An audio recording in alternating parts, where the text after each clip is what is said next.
Orange Box from Valve is a really weird collection. I mean, let's start off with a name. It's not Half-Life 2 The Orange Box or Games The Orange Box. It's just The Orange Box. It's just a weird name. But it's an even weirder deal because it's taking these 5 different games and packing them together into one collection. And you're getting some really amazing stuff, and on top of that, paying a pretty low price for all of it. It's not something you're used to seeing in video games. Spectacular. You appear to understand how a portal affects forward momentum, or to be more precise, how it does not. Let's start with Portal. Portal is really a puzzle game. It's shown from the first-person perspective, but you're not going around shooting enemies or anything like that. You're just solving puzzles, getting to the exit with help of a portal gun. And how this gun works is you pick it up and you eventually power it up so you can shoot 2 portals at once, one blue and one orange.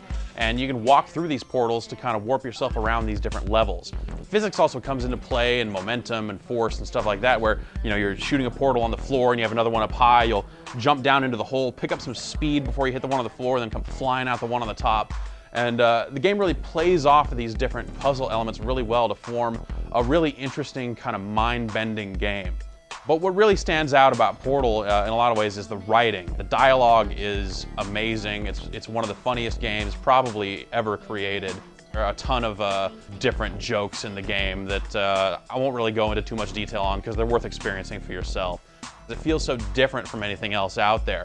Sure, it's a first-person game. It's using the Source engine just like Half-Life and Team Fortress, but with it not being a shooter and with it doing all this different stuff, it really just feels really, really unique and is really something special.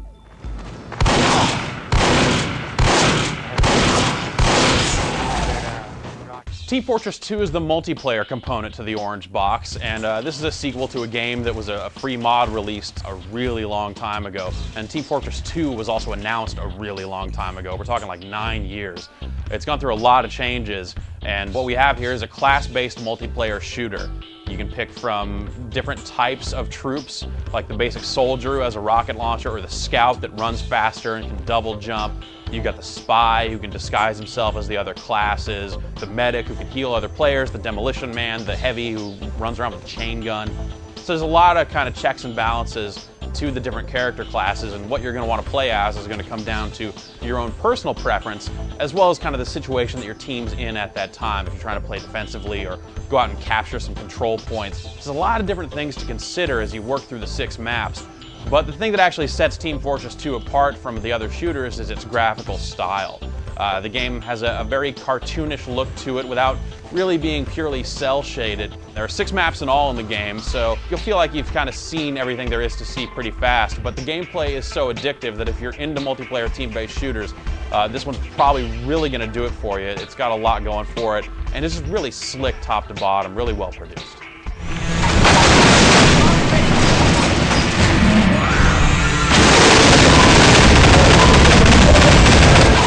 Half-Life 2 Episode 2 is the 3rd new part of the Orange Box, and it continues the adventures of Gordon Freeman and Alex Vance, who we last saw at the end of Episode 1, getting away from City 17, which is now basically a smoking hole in the ground with a giant portal in the sky above it.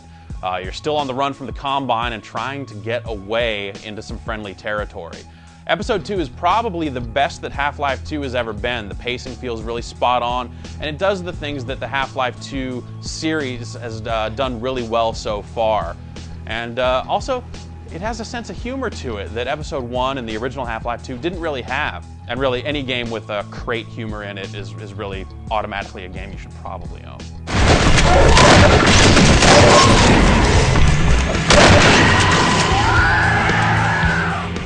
Also on the package are Half-Life 2 and Half-Life 2 Episode 1, and these are older games, but they're still classics.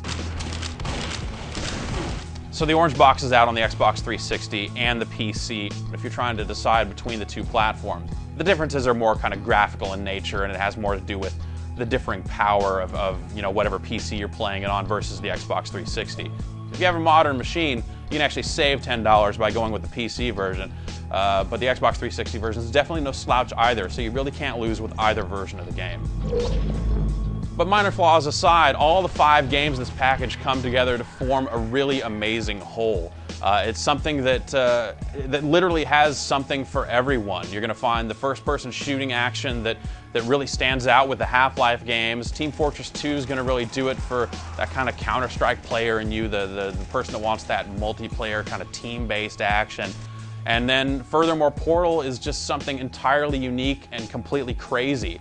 I've actually played through Portal start to finish 3 times now, and I'm probably going to play through it again later today. I don't know.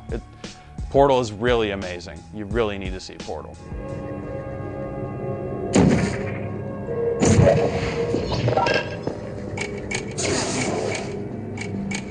So there you have it. It's hard to really talk about the Orange Box without delving into kind of these late night pitchman antics of saying, now how much would you pay? Or, you know, set it and forget it. Or try and sell you Ken Griffey Jr. rookie cards or something like that. Because it really is that kind of package where they sell you some stuff and then say, well, but wait, there's more.